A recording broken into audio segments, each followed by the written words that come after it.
Jokowi ingin yang diingat orang adalah Gibran, bukan Prabowo kan. Ini kan juga hak Prabowo untuk merangkul, bukan Gibran. Dalam konstitusi Gibran hanya boleh merangkul kalau rangkulan Pak Prabowo tidak cukup, kira-kira begitu. Assalamualaikum warahmatullahi wabarakatuh. Kembali lagi di channel Prayoga Muhammad. Ya teman-teman semua, kita tahu ya bahwasanya quick count adalah memenangkan Prabowo Gibran. Nah ketika itu deklarasi kemenangan sempat Gibran mengatakan bahwasanya ingin soan dengan paslon 1 dan 02 ya. Nah tentu hal itu dipertanyakan oleh paslon 01 ya, tentunya Pak Anies Baswedan yang akhirnya menolak untuk bertemu dengan Gibran karena memang perhitungan suara pun belum selesai. Maka dari itu belum ada kemenangan yang pasti, siapa yang menang dan siapa yang kalah. Jadi Pak Anies mengatakan bahwasanya ingin menyelesaikan pemilu ini dulu, baru setelah itu bolehlah mungkin, tapi ya. Nah tentu hal ini juga menjadikan pertanyaan ya, apakah ini timbul dari keinginan Gibran sendiri atau justru ini adalah disuruh oleh Pak Prabowo, karena kan beliau kan wakil yang dimana perlu ada mandat dari Pak Prabowo baru dilaksanakan oleh Gibran. Tidak bisa ya Gibran berinisiatif sendiri dan melakukannya sendiri. Tentu itu melangkahi seorang presiden ya, yaitu Pak Prabowo Subianto. Tentu hal ini pun menjadi problem lagi ya, dan menjadi komentar banyak para masyarakat ataupun netizen ya. Nah dan nanti juga ada komentar dari netizen dan juga dari Bung Rocky Gerung. Oke teman-teman semua, coba kita lihat dulu ya jawaban tanggapan dari Pak Anies Baswedan. Ini dia videonya. Secara pribadi ingin segera sowan ke paslon nomor 1, paslon nomor 3. Pak Anies ini kan kemarin 02 sudah melakukan deklarasi kemenangan dan salah satunya cawapresnya Gibran Rakebuming Raka ini memberikan undangan terbuka nih untuk 01, 03 katanya mau sowan. Nah Pak Anies akan memenuhi undangan tersebut atau bagaimana? Undangan apa ya? Gibran mengatakan katanya dia ingin sowan ke paslon 01 dan 03. Mungkin diajak ngopi Pak Anies. Mau ngajak ngopi sama ngajak makan katanya Pak. Ya nanti aja udah beres semua. Ya teman-teman semua, tentu langkah Pak Anies ini benar ya, karena memang semuanya itu belum selesai dan belum clear. Jadi jangan dulu ngopi bareng gitu. Nanti pandangan dari masyarakat sendiri ataupun pendukung dari Pak Anies malah akan kecewa jika belum selesai tapi sudah bertemu. Karena ketika bertemu pasti ada negosiasi yang kita tidak tahu ya, mungkin tapi ya. Oke teman-teman semua, lalu bagaimana komentar dari Bung Rocky Gerung? Kita saksikan videonya. Kita lihat saudara-saudara, pemain 02 menyambangi bangku cadangan 01 dengan alasan silaturahmi. Ditolak saja oleh pemain 01 dengan statement, jika ingin bertemu nanti saja setelah usainya pertandingan. Bola politik ditembak oleh pemain 02 dari luar kotak penalti. Gol! Apa yang terjadi saudara-saudara? Sayang sekali rupanya offside karena perhitungan real count belum selesai. Sorry ya. Coba kita lihat ekses dari pemilu kemarin yang mungkin Anies atau Ganjar menganggap oke, kami kalah secara elektoral tetapi menang secara moral. Kan diam-diam psikologi itu diedarkan tuh. Ya. Dan itu yang nggak bisa dibaca oleh Gibran. Mestinya Gibran mengerti bahwa kemenangan elektoral itu betul, itu di quick count dengan statistik teknologi statistik terlihat. Tetapi beban dia untuk merangkul itu harusnya dimulai dengan selesai dulu problem moral kan. Nah problem moral ini akan diingat orang, ini ngapain si anak ini datang sementara dia di belakang kepala Anies atau Ganjar, lu kan masih bawa nama bapak lu, jadi mau merangkul siapa? Oh saya yang mau merangkul, iya tapi Anda dapat mandat melalui apa? Melalui Mahkamah Konstitusi yang kacau itu. Jadi tetap publik menilai itu. Bukan kita yang mau nilai, tapi kita lihat kenapa ditolak Anies, kenapa ditolak Ganjar. Kan dasarnya karena etik itu, lagi-lagi itu. Lain kalau nggak ada etik, bahkan mungkin Ganjar dan Anies akan datang ke Prabowo, ya selamat ya. Kalau itu betul-betul ada rasa adil. Jadi tetap rasa adil itu kan nggak bisa dipaksakan tuh. Jadi Gibran itu datang sebagai orang yang nggak ngerti bahwa dia itu lagi justru memerlukan waktu jeda supaya beri kesempatan pada Anies dan Ganjar menerima itu secara moral, bukan secara elektoral loh. Karena problem di belakang Gibran kan bukan soal elektoral, soal moral yang dari awal kita lihat dia diselundupkan oleh ayahnya itu sebagai anak kecil, tapi kemudian tiba-tiba menjadi orang dewasa. Kan itu agak ajaib kan. Jadi sebetulnya kalau kita baca psikologi Gibran juga akan terganggu. Silahan gue ditolak gitu. Itu juga menimbulkan dendam nanti kan. Kenapa saya ditolak gitu? Kan tentu Pak Prabowo nggak mungkin datang pada saat sekarang, dan Prabowo juga menghitung masih ada masalah. Susah nanti kalau Anies misalnya menolak Prabowo. Sebetulnya lebih jujur kalau Prabowo yang datang, sehingga kalau ditolak oleh Anies dan Ganjar juga public opinion akan berbalik, poinnya akan dikasih pada Prabowo tuh.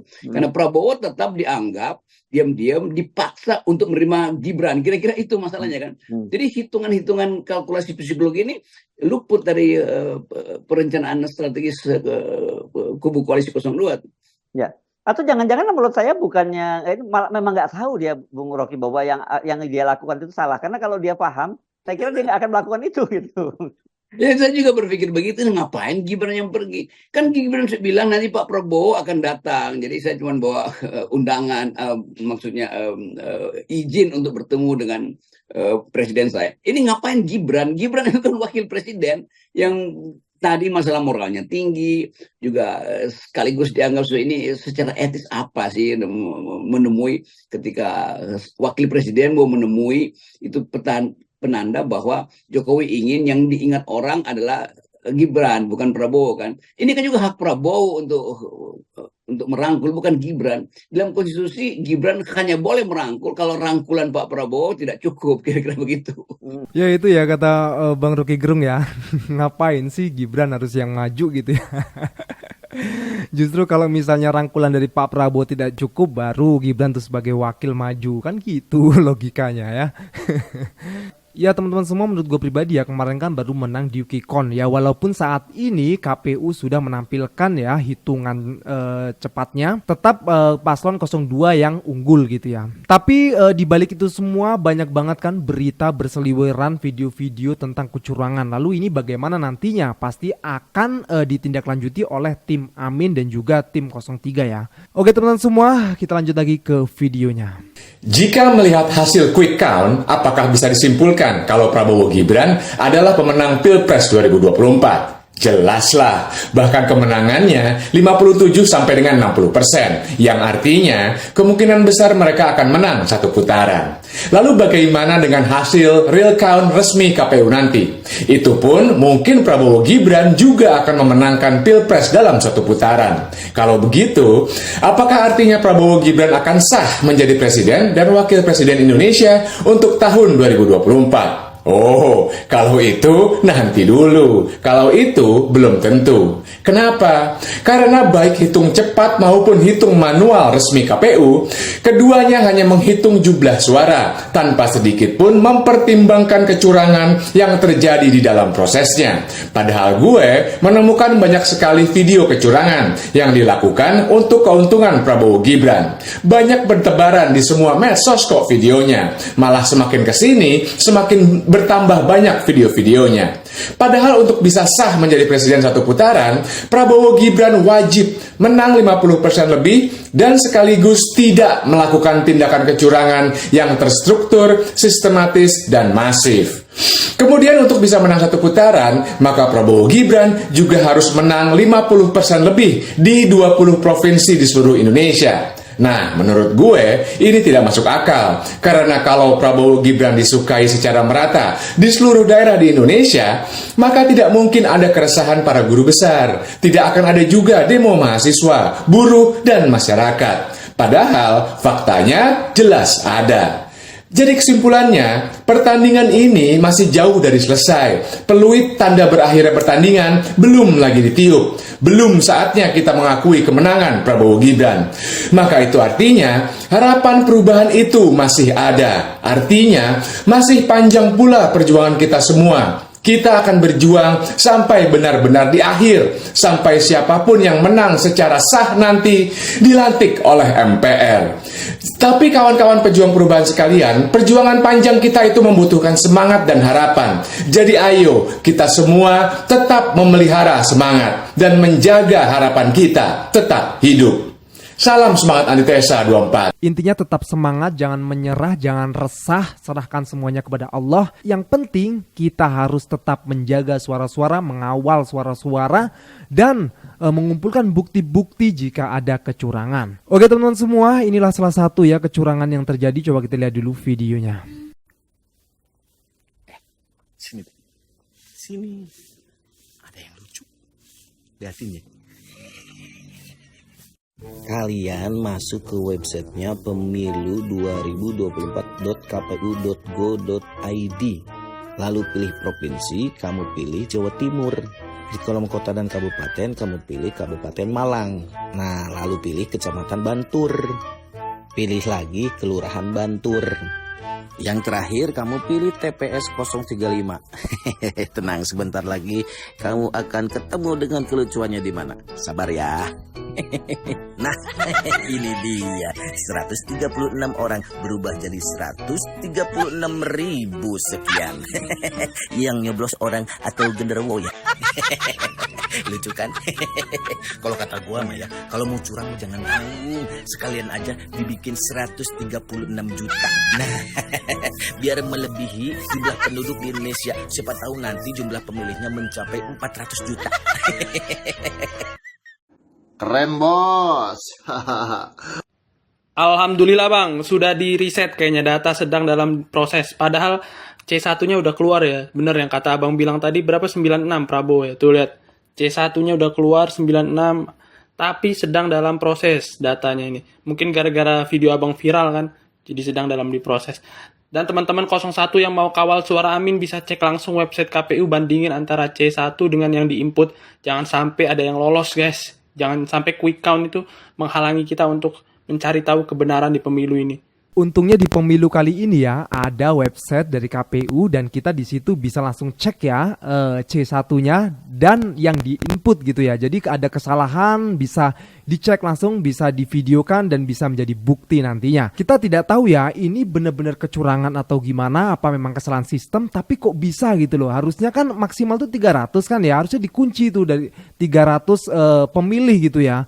Kenapa kok bisa lebih gitu, kan lucu ini. Nah tentu hal ini membuat penggelembungan suara dan nanti berimbas ke persenan teman-teman semua. Wajar dong kalau ada yang persennya tinggi dan juga rendah. Mungkin bisa jadi karena itu juga salah satunya. Oke, kita lanjut lagi videonya.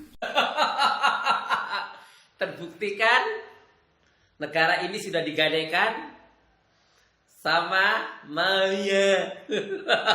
Ingat gak tentang kasus 303, tentang perjudian online, tentang Sambo, dananya dipakai untuk pemilu 2024. Pemilu ini sudah by design sama lurah, udah didesain, udah di ini, ya kan? Yang mendesain adalah tempat tinggalnya di mana? Singapura. Raja judi online ada di Singapura sama Perancis. Kenapa seorang Aiman dibungkam? Karena Aiman mengetahui itu semua. Akhirnya Aiman dikriminalisasi. Hebat nih Pak Lurah. Hai kaum kelaparan, ngumpul kau di sini. Beras-beras sudah naik nih. Gimana nasibmu? Mau muli di mana? Mau muli di 03? Sorry ye. IQ rata-rata negara kita 78, populasi 270 juta, ya pasti banyak yang goblok. Lulusan rata-rata SD. Jangan salah loh, itu pemilu aja kenapa gampang banget ya cara ngitungnya, karena rata-rata lulusan SD. Lu coba, oke gas, oke, selesai. Selesai. Berarti banyak yang goblok dong di negara kita. Memang anjing.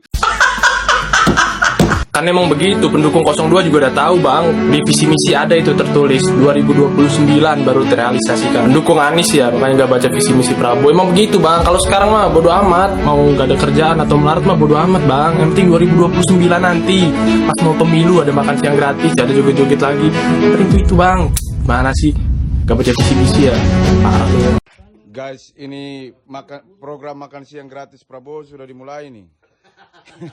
Ini mereka lagi antri ini. Ini makan siang gratis.